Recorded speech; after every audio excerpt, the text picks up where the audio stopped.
बहुत हुई मन की बात, अब करो जन की बात।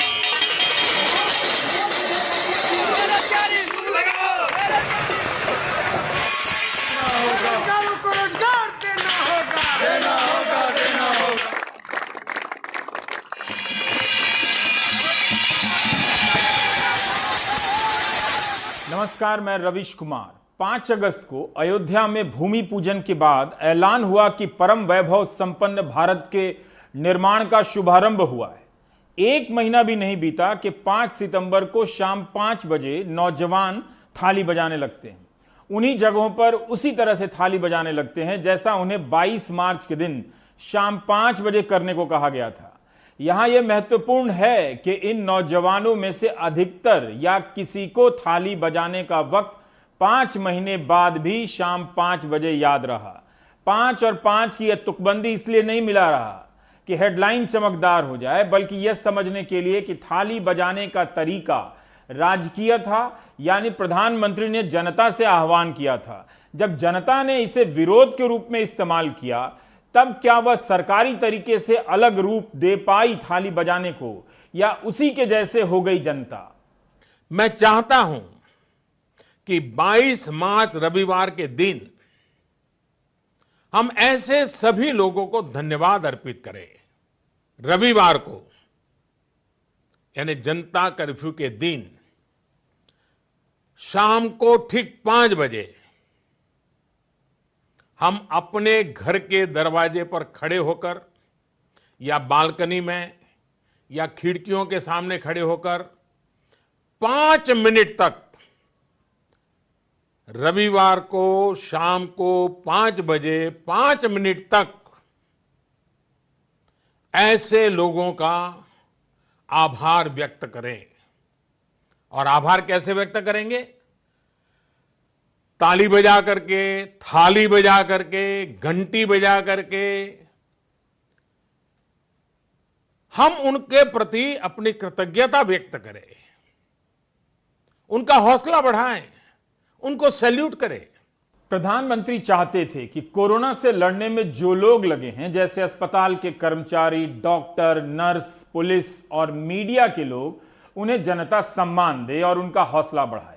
इंडियन मेडिकल एसोसिएशन ने बताया है कि इस दौरान करीब 337 डॉक्टरों की मौत हो चुकी है कोविड की लड़ाई से। देश के डॉक्टरों की संस्था आईएमए के पास इन शहीद डॉक्टरों की पूरी जानकारी तक नहीं है। प्रधानमंत्री को लिखे गए उन्हीं के पत्र से पता चलता है कि डॉक्टरों को शहीद मानकर सम्मान राशि देने का वादा हुआ था, मगर कईयों को वो सम्मान राशि अभी तक नहीं मिली है। भारत में कोरोना से 71,642 लोगों की मौत हो चुकी है। हम ब्राजील से भी आगे जा चुके हैं, दूसरे नंबर के देश दुनिया में बन चुके हैं। 42 लाख से ज्यादा केस हो चुके हैं और 90,000 केस अब हर दिन आने लगे। जिस मीडिया के लिए देश के लोगों ने थाली बजाई थी, वो अब लाइव टेलीकास्ट में मां बहन की गालियां देने लगा है। बिना किसी कंपटीशन के खुद को विश्वगुरु घोषित करने वाले भारत की कहानी बता रहा हूं। न्यू लो यानी नया पतन। बहुत से लोग ऐसी तस्वीरों को साझा करते हैं न्यू लो की तलाश में। उन्हें पता भी नहीं चला कि मीडिया ने कब उन्हें पतन का उपभोक्ता बना दिया है। आप चैनलों पर पतन देखते हैं, पतन खाते हैं, पतन पीने लगे हैं। लाइक और डिसलाइक कर आप अच्छे और बुरे में से किसी एक को नहीं चुनते, बल्कि उसी एक कंटेंट की लोकप्रियता का प्रसार कर रहे हैं। रिया चक्रवर्ती के आसपास कितने कैमरे हैं, गिनिए, गिन सकते हैं तो। यानी चैनलों के पास अब भी रिपोर्टर, कैमरामैन और इन्हें दिल्ली से मुंबई भेजने का बजट है। बस ये आम जनता की तकलीफों और सरकार से सवाल करने के लिए नहीं।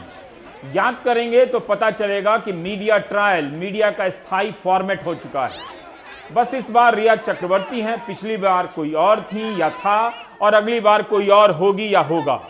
आप इंसाफ की लड़ाई नहीं देख रहे हैं, बल्कि न्याय के सिस्टम के ध्वस्त होने का सीधा प्रसारण रोज 2 महीने से देख रहे हैं।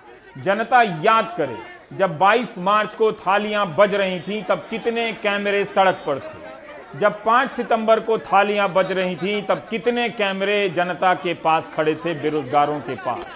कभी मीडिया एक अकेले के साथ खड़ा होता था, आज मीडिया एक अकेले को घेर लेता है। कई बार कह चुका हूं, आज एक और बार, यह मीडिया भारत के अर्जित लोकतंत्र का हत्यारा है।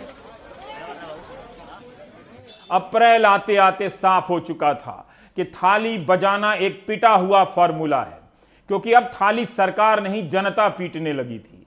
मुन्ना भाई एमबीबीएस फिल्म में गांधीगिरी के रूप में गुलाब के एक फूल देने का सीन था। उस सीन की नकल आज तक हो रही है और उसका असर आज तक नहीं हुआ है। थाली बजाना भी उसी तरह का एक नया रूपक है। समाज में रूपकों का विस्तार हो जाता है, समस्याओं का समाधान नहीं होता। फ्लैशबैक में चलकर देखिए कि जब 22 मार्च को प्रधानमंत्री के आह्वान पर थाली बजाने का कार्यक्रम हुआ था, जनता ने कितने उत्साह से थाली बजाई। जानकारों ने अंग्रेजी और हिंदी में संपादकीय लिखे कि जनता के मानस पर एक छत्र राज करते हैं, जो कहते हैं वही पब्लिक कर देती है। लेकिन 9 दिन बाद ही पटना में नगर निगम के कर्मचारी सरकार के एक फैसले के खिलाफ थाली बजाने लगे। 12 अप्रैल को बेगूसराय में मुफ्त राशन नहीं मिला तो वहां पर लोगों ने थाली बजाकर विरोध किया। 20 अप्रैल को करनाल में आढ़तियों ने खरीद नीति के खिलाफ थाली बजाकर प्रदर्शन किया। 26 अप्रैल को सासाराम के महादलित टोले में थाली बजाकर विरोध किया गया। जिनके पास राशन कार्ड नहीं है उन्हें भी राशन दिया जाए। 28 मई को अमृतसर में प्रवासी मजदूरों ने थाली बजाई ताकि अनाज मिले। 9 जून को जालंधर में जिम मालिकों ने थाली बजाकर सरकार जगाओ कार्यक्रम चलाया। 8 अगस्त को भोपाल में संविदा स्वास्थ्य कर्मचारियों ने नियमितीकरण की मांग को लेकर थाली के साथ प्रदर्शन किया। एक ही थाली है, जिस जनता से सरकार बजवाती है वही जनता सरकार को सुनाने के लिए बजाती है। सरकार के पास बोलने के कई मुंह हैं, लेकिन सुनने के लिए कोई कान नहीं है। थाली बजाइए या शंख बजाते रहिए, जनता सरकार के तरीकों को अपनाकर थोड़े समय के लिए स्मार्ट तो लग सकती है, मगर लंबे समय में सरकार उससे स्मार्ट निकल जाती है। किसी के कहने पर थाली बजाना या थाली बजाकर सुनाना, दोनों ही स्थितियों में एक चीज अनुपस्थित है, विवेक, राजनीतिक समझ। रोजगार का प्रश्न परीक्षा के तारीख के प्रश्न तक सीमित नहीं है। इसलिए जो समझ रहे हैं कि जीत रहे हैं, जल्दी ही अपनी हार पर रोने वाले हैं। 5 सितंबर की शाम 5 बजे हिंदी प्रदेशों के कई हिस्सों से थाली बजाने के वीडियो आने लगे। इनमें से ज्यादातर वीडियो छात्रों के ही बनाए हुए थे, मीडिया के लाए हुए नहीं थे। मैं न्यूज चैनल नहीं देखता, इसलिए आप ही बता सकते हैं कि किस चैनल पर बेरोजगारों ने जब थाली बजाई तो संवाददाता ओवी वैन लगाकर सीधा प्रसारण कर रहा था।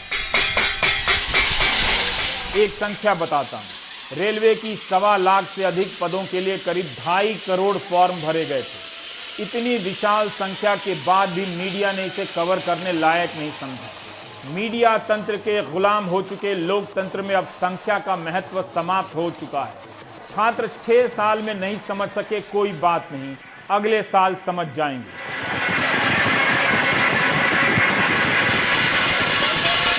अलग अलग जगहों से आई ये तस्वीरें सिर्फ रेलवे की भर्ती परीक्षा के परीक्षार्थियों की नहीं थी। इसमें अलग अलग सरकारों की अनगिनत परीक्षाओं के सताए गए परीक्षार्थी भी शामिल थे। उन सबको इस थाली बजाओ कार्यक्रम से कुछ हासिल नहीं हुआ। रेलवे के परीक्षार्थियों को भी खास हासिल नहीं हुआ। इस असफल आंदोलन से भी एक परीक्षा के सताए छात्र उत्साहित हैं। शायद यही सफलता है। अब ट्विटर पर मीम बनकर घूम रहा है कि यूपी के 69,000 शिक्षकों की बहाली प्रक्रिया के सताए छात्र 9 सितंबर की रात 9 बजे अपने घर में अंधेरा करेंगे, मोबाइल से फ्लैश करेंगे, दिए जलाएंगे। जाहिर है उसे कोई कवर नहीं करेगा। जब प्रधानमंत्री कहेंगे तभी इसका कवर होगा। इसलिए छात्र प्रधानमंत्री से ही अपील करें कि सरकारें भले ही नौकरी ना दें, परीक्षा पूरी ना करें, मगर उनके आंदोलन का साथ दे ताकि मीडिया में कवर हो जाए। इस वक्त बड़ी लड़ाई कवर हो जाने की। 2014 में जब बीजेपी की इलेक्शन होने वाली थी तो ये कहा गया था कि मैं हर वर्ष युवाओं को 2 करोड़ वैकेंसी दूंगा।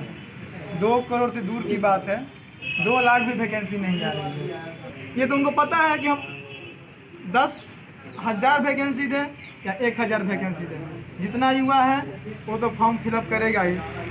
फॉर्म फिलअप करवा करके उसको एग्ज़ाम नहीं देना है।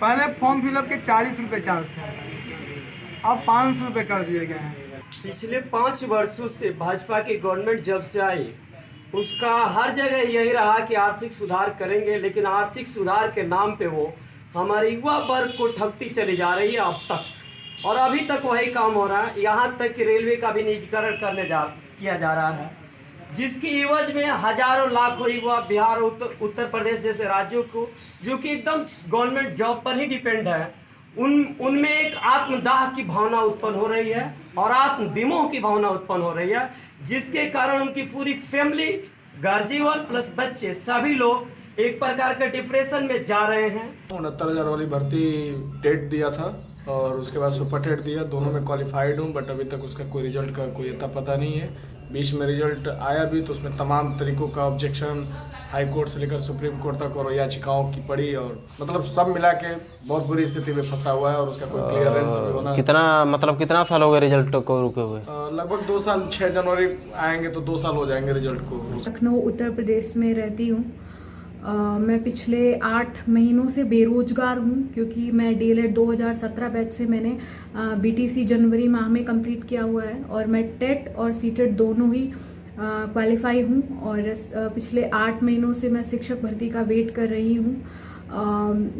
इवन मैं ही क्या, मेरे जो डीएलएड के साथी हैं, 4 लाख साथी हैं, सभी बेरोजगार पिछले 8 महीनों से हैं। और इस मुद्दे पर हमारे जो शिक्षा मंत्री जी हैं सतीश द्विवेदी जी, उनका कहना है कि जब तक बहुचर्चित जो 69,000 वैकेंसी है वो जो जब तक पूरी नहीं हो जाती है तब तक वो आगामी भर्ती की घोषणा नहीं करेंगे उत्तर प्रदेश में, जिसकी वजह से हम बेरोजगार हैं।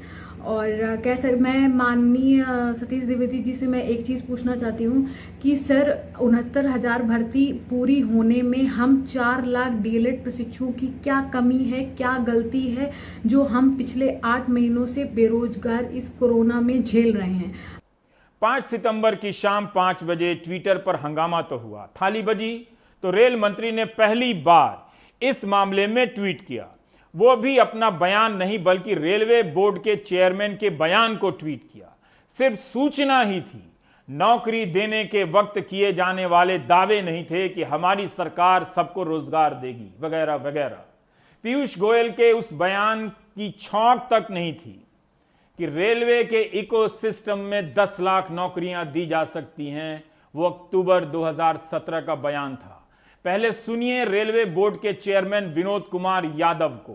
रेलवे में 1,40,000 वैकेंसी नोटिफाई की गई थी कोविड से पहले, और इसमें कुल 2,42 लाख एप्लीकेशंस आई थी, और इस एप्लीकेशंस की स्क्रूटनी पूरी कर ली गई थी।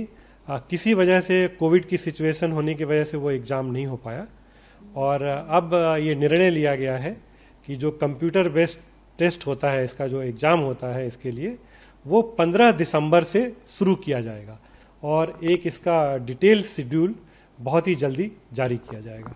यहां कोविड एक बहाना है। नीट जेईई की परीक्षा कराते वक्त सरकार कोविड को बहाना नहीं बनाती है। रेलवे की जिस परीक्षा की बात हो रही है उसके फॉर्म भरने की प्रक्रिया अप्रैल 2019 में खत्म हो चुकी थी। तब आपने कोरोना का नाम नहीं सुना था। इस परीक्षा को जून से सितंबर 2019 के बीच संपन्न होना था, मगर अब यह परीक्षा दिसंबर 2020 में शुरू होगी। छात्र ही कह रहे हैं कि प्रक्रिया पूरी होने में 2020 या 2023 आ जाएगा। 3-4 साल निकल जाएंगे उनकी जिंदगी के। खैर, जब 5 सितंबर को विनोद कुमार यादव ने बयान जारी किया तब वे क्या आसानी से भूल गए कि इस आंदोलन में सहायक लोको पायलट की परीक्षा पास कर ज्वाइनिंग के लिए तरस रहे जवान शामिल हैं। 2019 के लोकसभा चुनाव से पहले इस परीक्षा का ऐलान हो चुका था। खैर, 6 सितंबर को विनोद कुमार यादव दूसरा बयान जारी करते हैं, वो सुनिए। एएलपी जिनका सिलेक्शन हुआ है, मैं आपके माध्यम से बताना चाहता हूं कि उन सबको अपॉइंटमेंट लेटर बहुत जल्दी दिया जाएगा। जो एएलपी ज्वाइन करते हैं उनको ज्वाइन करते ही ट्रेनिंग करना होता है, और वो ट्रेनिंग इस समय कोरोना के समय कैसे किया जाए उसके बारे में हम प्लानिंग कर रहे हैं। और जैसे ही ट्रेनिंग के बारे में प्लानिंग पूरी हो जाएगी हम ये उनको ज्वाइन करा के और ट्रेनिंग पे भेजेंगे। ये ट्रेनिंग जो होती है वो फील्ड में होती है और इसलिए बहुत ज़रूरी है कि जब भी ये ट्रेनिंग हो जाए तो पूरी सावधानी बरती जाए और किसी के स्वास्थ्य को कोई तकलीफ ना हो, तो उसको ध्यान में रखते हुए जैसे ही ट्रेनिंग के लिए पूरी प्लानिंग हो जाएगी हम उनको ज्वाइन करा लेंगे। विनोद कुमार यादव अपने इस दूसरे बयान में भी एक परीक्षा भूल जाते हैं। 27,795 लोको पायलट के साथ साथ 36,576 टेक्नीशियन की भी बहाली निकली थी, जिसका रिजल्ट अक्टूबर 2019 में आया। कुछ की इस साल ज्वाइनिंग हुई मगर बाकियों की अटकी हुई है। कब होगी इस बारे में बयान नहीं आया है। विनोद यादव कह रहे हैं कि सहायक लोको पायलट की ट्रेनिंग कैसे कराई जाए इसकी प्लानिंग पूरी होते ही उन्हें ज्वाइन करा लिया जाएगा। अभी तक इसकी प्लानिंग भी नहीं हुई। पिछले साल अगस्त सितंबर से सारी प्रक्रियाएं पूरी कर नौजवान घर बैठे हैं बिना सैलरी के। अभी तक ट्रेनिंग की प्लानिंग नहीं हुई है। वो जब हो जाएगी तब अपॉइंटमेंट लेटर दिया जाएगा। कब होगी कब हो जाएगा इसकी कोई तारीख नहीं। अब मैं आपको फिर से फ्लैशबैक में ले जाना चाहता हूं। 19 जून के बिजनेस स्टैंडर्ड और इंडियन एक्सप्रेस की इस खबर को आप फ्लैशबैक में पढ़िए, देखिए, जो करना है कीजिए। पहले खबर छपती है कि रेलवे ने जनरल मैनेजरों से कहा है कि रेलवे की आमदनी में कमी आ गई है, नई भर्तियों के सृजन पर रोक लगा दीजिए और जिन पदों पर भर्ती नहीं हुई है उन्हें सरेंडर कर दीजिए, यानी समाप्त कर दीजिए। सुरक्षा पदों को छोड़कर नए पदों का सृजन नहीं होगा, यानी नई वैकेंसी नहीं आएगी। एक दिन बाद रेलवे सफाई देता है कि पदों के विलय से नौकरियां कम नहीं होंगी। हम डाउन साइज नहीं कर रहे हैं, राइट साइज कर रहे हैं। एक दूसरा शब्द आता है। तब भी यह साफ नहीं किया गया कि 1,40,000 पदों की भर्ती के लिए जो 2.5 करोड़ फॉर्म भरे गए हैं उनकी परीक्षा होगी या नहीं होगी, उन पर रोक ये लागू होगी कि नहीं होगी। इन पदों को नॉन टेक्निकल पॉपुलर कैटेगरी कहा जाता है, NTPC। जाहिर है ये सुरक्षा से संबंधित पद नहीं होंगे। तब भी नहीं कहा जाता है कि सहायक लोको पायलट की ज्वाइनिंग जल्दी पूरी करेंगे, इसके बाद भर्ती नहीं होगी। यह जून के महीने की बात है। इस आंदोलन का सीमित लाभ यही हुआ कि रेलवे को ऑन रिकॉर्ड बोलना पड़ा कि 2.5 करोड़ फॉर्म भरे गए हैं और 1,40,000 पद हैं। परीक्षा 15 दिसंबर से शुरू हो सकती है। जो 23 जनवरी 2019 की एक प्रेस कॉन्फ्रेंस में पीयूष गोयल ने कहा था, रेल मंत्री ने, कि 2018 में जो भर्तियां निकली थी उन्हें 2-2.5 महीने में, यानी मार्च अप्रैल 2019 तक पूरा कर लिया जाएगा। ये उन्हीं भर्तियों की बात मैं कर रहा हूं। आज तक इन पर नियुक्ति नहीं हुई है। यही नहीं, तब मंत्री जी ने कहा था कि 2021 तक रेलवे में 4 लाख पद भरे जाएंगे। चुनाव बीत गया, आप खुद भी सर्च करें कि इन भर्तियों को लेकर मंत्री जी ने कब कब बयान दिए हैं। पिछले वर्ष हमने शुरू किया था 1.5 लाख के करीब लोगों को नई नौकरी देने का काम। उसके बावजूद आज भी लगभग 1.25 लाख 1,32,000 लोगों की रिक्वायरमेंट रेलवे में है। और इसके अलावा अगले 2 वर्ष का जब आकलन लेते हैं तो लगभग 1 लाख लोग अगले 2 वर्ष में रिटायर होने का अनुमानित आंकड़ा है। तो यानी अंदाजन 2.5 लाख, 2.25 से 2.5 लाख लोगों को और अधिक मौका मिले और 1.5 लाख की भर्ती का काम ऑलरेडी चल रहा है, तो एक प्रकार से 4 लाख नई नौकरियां रेलवे अकेले देने जा रहा है, जिसमें 1.5 लाख की तो प्रोसेस बहुत आगे बढ़ चुकी है। लगभग 2-2.5 महीने में पूरा प्रोसेस भी खत्म हो जाएगा। रेल मंत्री पीयूष गोयल को कम से कम स्टेटस रिपोर्ट देनी चाहिए कि अप्रैल मई 2020 तक कितनी भर्तियां पूरी होनी थी, कितनों को अपॉइंटमेंट लेटर मिले और कितनों को नहीं मिले हैं, वो कब तक दिए जाएंगे। प्राइम टाइम में मंत्रोच्चारण नहीं होता कि सारी परीक्षाओं के अलग अलग नाम लिए जाएं। मेरी नजर में रेलवे की परीक्षा एक उदाहरण है और सभी परीक्षाओं की प्रतिनिधि समस्या। कहीं शिक्षक भर्ती को लेकर नौजवान तड़प रहा है, तो कहीं पुलिस भर्ती को लेकर, कहीं यूपी में, कहीं बिहार में, कहीं सहायक भर्ती को लेकर तो कहीं कोषागार भर्ती को लेकर। बंगाल से लेकर राजस्थान और मध्य प्रदेश से लेकर बिहार तक नौजवान परेशान है। ट्विटर पर ट्रेंड कराने और थाली बजाने तक एक हफ्ते की इनकी एकजुटता व्यापक रूप से फैल रही है। सबको भरोसा है कि नेहरू और कश्मीर पर व्हाट्सएप प्रचार ने इनके सोचने की राजनीतिक शक्ति समाप्त कर दी। उसी से बाहर आने में इन्हें 20 साल लगेंगे। आईटी सेल इस वक्त नदारद है। जब भी बेरोजगार ट्रेंड कराता है, आईटी सेल भाग जाता है, जबकि उसे इसी वक्त नेहरू और धारा 370 को लेकर मीम बनाने चाहिए ताकि उनकी सुगंध से ही नौजवान फिर से मदहोश हो जाएं। हमें भी कवरेज के झंझट से मुक्ति मिल जाए। आज यानी 7 सितंबर के दिन 11 बजे भी कई परीक्षाओं के परीक्षार्थी अलग अलग ट्रेंड करा रहे थे। कुछ ट्रेंड ने जल्दी दम तोड़ दिए तो कुछ थोड़ी देर तक चलते रहे। IBPS clerks, institute of banking personal selection के सताए परीक्षार्थी ट्रेंड करा रहे थे। इनका हैशटैग था speak up PNB, IB, UBI, CB, CBI, IBPS 9 joining 2, PNB clerk joining. October 2019 में इस परीक्षा के फॉर्म भरे गए थे। छात्रों का कहना है कि 20 मई को नतीजे आए, लेकिन 100 दिन बाद भी पता नहीं कि प्रोविजनल अलॉटमेंट कब होगा। कुछ बैंक ने ज्वाइनिंग कराई है, कईयों ने नहीं कराई है। बिहार से दरोगा बहाली CBI जांच और हैशटैग स्टेट 2019 बिहार ट्रेंड करते ही दम तोड़ गया। महाराष्ट्र से hashtag join us MSEDCL JEE 2019 चला। विद्युत वितरण विभाग ने 2019 अगस्त में ग्रेजुएट और डिप्लोमा इंजीनियर की 450 पोस्ट निकाली थी। परीक्षा पिछले साल नवंबर में हुई और रिजल्ट आकर अप्रैल में वेरिफिकेशन भी हो गया, मगर ज्वाइनिंग का कुछ पता नहीं। Hashtag LIC assistant empanelled 2019, hashtag ESIC Chhattisgarh और hashtag DMRC 2019 vacancies in justice trend होकर शांत हो गया। रेलवे की एक और परीक्षा का ट्रेंड चलता रहा, हैशटैग RRB JEE ज्वाइनिंग। इसका कुछ पता नहीं है कब ज्वाइनिंग होगी। Hashtag speak up for ALP tech waiting list भी चल रहा था। इनके अलावा हैशटैग UP पुलिस 2013 को नियुक्ति 2 भी नजर आया। FCI के असिस्टेंट जनरल ग्रेड 3 के पदों का भी डॉक्यूमेंट वेरिफिकेशन फरवरी-मार्च 2020 में हो गया था। 6 महीने से नियुक्ति बाकी है। 4100 से ज्यादा छात्र हैं। इन्होंने hashtag speak up for FCI joining या hashtag FCI justice for OBC tweet किया। उत्तर प्रदेश से सहायक कनिष्ठ टाइपिंग टेस्ट जारी करो, hashtag speak up for UP SSC video joining और hashtag speak up for UP SSC students tweet होता रहा।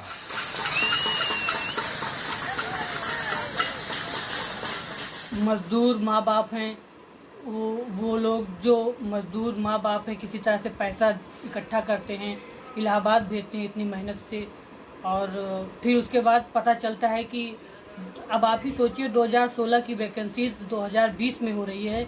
लगभग 4 साल हो गए हैं। बताइए इस 4 साल के अंतराल में कितना लोगों को कष्ट हुआ होगा, कितना अंतराल गैप हुआ होगा, कितना पैसा, कई चीज़ें हैं जो 4 साल के अंदर हमको लग रहा है कि अगर बड़ा परिवर्तन हुआ। मैं ग्रेजुएशन कंप्लीट कर चुका हूं और लगभग 4 साल 2.5-3 साल से मैं कम्प्लीटली तैयारी पे हूं। तो मुझे लगता है कि आज सरकार के ऊपर आवाज़ उठाने की ज़रूरत है। क्या लगता है उससे सरकार पे कोई प्रभाव पड़ा है या पड़ेगा? वैसे तो सरकार पूरी तरह से तानाशाही रवैया अपना रही है और सोशल मीडिया एकदम पूरी तरह से सरकार के अंडर में काम कर रही है। कुछ ही मीडिया ऐसे हैं जैसे मुख्यतः रवीश कुमार जी जो हैं, जो ज़मीनी स्तर से अपने आवाज़ को पूर्णतः उठाते रहते हैं और अच्छा लगता है कि हम जैसे विद्यार्थियों का ये आवाज़ ये बुलंद करने वाला कोई ऐसा मीडिया है जो लग रहा है कि कहीं ना कहीं एक दिन इस सोशल मीडिया के द्वारा, रवीश कुमार जी के द्वारा कहीं ना कहीं एक विद्यार्थियों की ओर अग्रसर करेगा। ऐसा नहीं है कि रेल मंत्री रेल को लेकर ट्वीट नहीं करते। हर दिन वे एक तस्वीर ट्वीट करते हैं कि मालगाड़ी में कहां से क्या लदा है। कहीं ट्रक से अनाज लद रहा है तो कहीं कभी किसी तस्वीर में कारें लोड हो रही हैं, मगर नौकरियों को लेकर चुप्पी है। इसी तरह निजीकरण को लेकर संसद में बयान दिया करते थे कि उनकी सरकार के रहते निजीकरण नहीं करेंगे, मगर रेल मंत्री आए दिन निजीकरण के फायदे को लेकर ट्वीट करते रहते हैं। 23 फरवरी 2016 का ट्वीट किया कि सुधार कीमतें बढ़ा देने से या निजीकरण से नहीं आता है, सिस्टम की कमियों को ठीक करने से आता है। अब 3 सितंबर 2020 को ट्वीट करते हैं और कई ट्वीट है कि निजीकरण से सिस्टम में एफिशिएंसी यानी सुधार आता है। कहते हैं आगे का रास्ता अवसरों की प्रचुरता से भरा है। ये अवसर सरकारी और निजी क्षेत्र में है। हाल में कई सेक्टर खोल दिए गए हैं जिनमें रेलवे भी है। 13 जुलाई 2020 को ट्वीट करते हैं कि सरकार के पास ही रेलवे का स्वामित्व होगा, लेकिन हम प्राइवेट सेक्टर को भी शामिल करेंगे ताकि कम कीमत पर अच्छी सेवा मिल जाए। यह नहीं बताते कि सरकार कम कीमत पर अच्छी सेवा क्यों नहीं दे सकती। क्या प्राइवेट सेक्टर के पास कोई गड़ा हुआ खजाना है? 8 जुलाई का ट्वीट देखिए पीयूष गोयल का। रेलवे की वर्तमान में चल रही सेवाओं में बिना कोई परिवर्तन किए निजी भागीदारी द्वारा आधुनिक सुविधाओं से युक्त 151 नई ट्रेनें चलेंगी। इन ट्रेनों से रेलवे का निजीकरण नहीं होगा, बल्कि इस भागीदारी से आधुनिक सुविधा, सुरक्षा सहित सीटों की उपलब्धता बढ़ेगी, जिसका लाभ यात्रियों को मिलेगा। प्राइवेट हो जाने से सीट कैसे बढ़ जाएगी? जब कांग्रेस ने आलोचना की तब पीयूष गोयल ने एक आर्टिकल ट्वीट करते हुए कहा कि दिशाहीन हो चुकी है कांग्रेस। पब्लिक प्राइवेट पार्टनरशिप का उल्लेख प्रत्येक बजट में किया जाता है। क्या आप जानते थे कि पब्लिक और प्राइवेट पार्टनरशिप को निजीकरण, प्राइवेटाइजेशन नहीं कहा जाता है? कई बार ये कहा जाता है कि हम रेलवे को प्राइवेटाइज करने जा रहे हैं। अब मेरा तो वैसे गला जल्दी बैठ जाता है, पर गला फाड़ फाड़ के बार बार बोल चुके हैं कि कोई रेलवे को प्राइवेटाइज कर ही नहीं सकता है। रेलवे को प्राइवेटाइज करने का कोई मतलब ही नहीं है, कोई सवाल ही नहीं। भारतीय रेल को प्राइवेटाइज करने की ना तो कोई प्रस्ताव है, कल्पना है, और ना कभी प्राइवेटाइज होगा। भारतीय रेल भारत की जनता की संपत्ति है, जनता की संपत्ति रहेगी। लेकिन अगर कुछ नई सुविधाएं आती हैं एडिशनल, तो उससे देश का लाभ होगा। कोई नए प्रोजेक्ट लगते हैं, देश की जनता को नए तरीके से सुविधाएं मिलेंगी। कोई नए रूप से टेक्नोलॉजी लाते हैं, कोई नए स्टेशन बनाने को तैयार हो जाते हैं, तो मैं समझता हूं तो देश हित का काम है, निवेश को इनवाइट करना चाहिए। रेलवे में किसी चीज को प्राइवेटाइज करने का किसी प्रकार की कोई योजना नहीं है। अगर कोई इस प्रकार की बात करते हैं तो वो गलत प्रचार है, और उसमें आप में से कोई भी गलत प्रचार में please don't fall prey to it. लंबे समय तक यह कहना कि निजीकरण नहीं होगा, फिर निजीकरण को नए अवसर के रूप में बताने लगना। गियर वैसे भी आसानी से चेंज हो जाते हैं। रोजगार बढ़ाने के नाम पर रेलवे का निजीकरण हो रहा है, लेकिन खुद प्राइवेट सेक्टर रोजगार नहीं दे पा रहा है। महामारी के कारण वह भी संकट में है। निजीकरण नहीं होगा, इसे लेकर पहले के बयानों पर कोई सफाई नहीं। 2021 तक 4 लाख नौकरियां क्यों नहीं दी जा सकेंगी, इस पर अब कोई बयान नहीं। पीयूष गोयल ने लोकसभा में बयान दिया था कि निजीकरण नहीं होगा, तो कम से कम उन्हें प्रधानमंत्री की बात तो याद होगी जो उन्होंने बनारस में कही थी दिसंबर 2014 में। तालियां भी सुनिएगा। कुछ लोग अफवाहें फैलाते हैं। आप में से कई लोग होंगे जो 20 साल की उम्र के बाद, 22 साल की उम्र के बाद, पढ़ाई करने के बाद रेलवे से जुड़े होंगे। मैं जन्म से जुड़ा हुआ हूं, इसलिए आप लोगों से ज्यादा रेलवे के प्रति मेरा प्यार है, क्योंकि मेरा तो जीवन ही उसके कारण बना है। जो लोग अफवाहें फैला रहे हैं कि रेलवे का प्राइवेटाइजेशन हो रहा है, वो सरासर गलत है। मुझसे ज्यादा इस रेलवे को कोई प्यार नहीं कर सकता, और इसलिए ये जो गप चलाए जा रहे हैं, ये जो गप चलाए जा रहे हैं, भाइयों बहनों, न ये हमारी इच्छा है, न इरादा है, न सोच है। हम इस दिशा में कभी जा नहीं सकते हैं। आप चिंता मत कीजिए। इसलिए कहा कि रोजगार को लेकर लड़ाई परीक्षा की तारीख हासिल करने की लड़ाई नहीं हो सकती है। सरकारें आसानी से तारीख दे देती हैं, उसके बाद रिजल्ट आने, मुकदमे से परीक्षा को निकालने और ज्वाइनिंग होने में 3 से 4 साल लग जाते हैं, कभी कभी 8 से 10 साल भी। मेरी नजर में थाली बजाओ आंदोलन को फेल होना था, फेल हो गया। ऐसे आंदोलन अभी और होते रहेंगे, लेकिन मूल सवाल यही है कि केंद्र से लेकर राज्यों में तमाम सरकारी परीक्षाओं को लेकर व्यवस्था कब पारदर्शी होगी, कब ईमानदार होगी। इसमें चाहे बीजेपी की सरकार हो या कांग्रेस की, कोई किसी से अलग नहीं है। यह आंदोलन यह भी बताता है कि सरकारें चाहें तो परीक्षा के नाम पर कुछ करोड़ नौजवानों को 3 से 4 साल के लिए कोचिंग और छात्रावास के कमरे में बंद कर उन्हें बेकार कर सकती हैं। छात्रों में भी राजनीतिक ईमानदारी नहीं है, वे जनता अब नहीं रहे। इसलिए वे नए हैशटैग की तैयारी में लग गए हैं कि 9 सितंबर को 9 बजे घर की लाइट बुझाएंगे, मोबाइल की लाइट फ्लैश करेंगे। तो कीजिए, दिखा कौन रहा है। नौजवान 5 से 5 और 9 से 9 की तुकबंदी बनाते रहेंगे, मगर होने वाला कुछ नहीं है। थाली बजाने के आंदोलन से कुछ नहीं है, लाखों ट्वीट करने से भी कुछ नहीं हुआ। यही हुआ कि धीरज और शालीनता के साथ लोकतांत्रिक प्रक्रिया में शामिल होने का इन्हें अनुभव हुआ, ट्रेनिंग मिली। आधा अधूरा सा बयान ही आया। भारत में रोजगार मुद्दा नहीं है, यह किसी भी चुनाव के नतीजे से साबित किया जा सकता है, एक आध अपवाद को छोड़कर। बेशक इस आंदोलन से नए नए नारे आए, ज्यादातर उन्हीं नारों पर बिठाए गए जिसे प्रधानमंत्री ने अपने चुनावी अभियान में इस्तेमाल किया था। कुछ मीम में हंसी मजाक भी है, जैसे यह मीम चोर हूं ना चौकीदार हूं, मैं बेरोजगार हूं। यह गेम बहुत लंबा चलेगा, इस तरह के डायलॉग चल रहे हैं। डिसलाइक करने से कुछ हासिल नहीं हुआ है, ना होने वाला है। रोजगार का प्रश्न तुकबंदी का नहीं है, राजनीति की बहुत साफ समझ रखनी पड़ती है। भारत के नौजवान अपने इस आंदोलन से ढंग का प्रेस कवरेज हासिल नहीं कर सके। करोड़ों की संख्या में यह उनकी फेलियर है, असफलता है।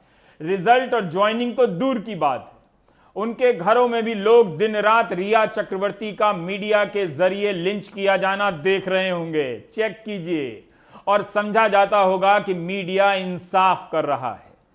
भारत में कई प्रकार के बेरोजगार हैं, जिनकी कथा कही वे सरकारी सेक्टर की नौकरियों के बेरोजगार हैं।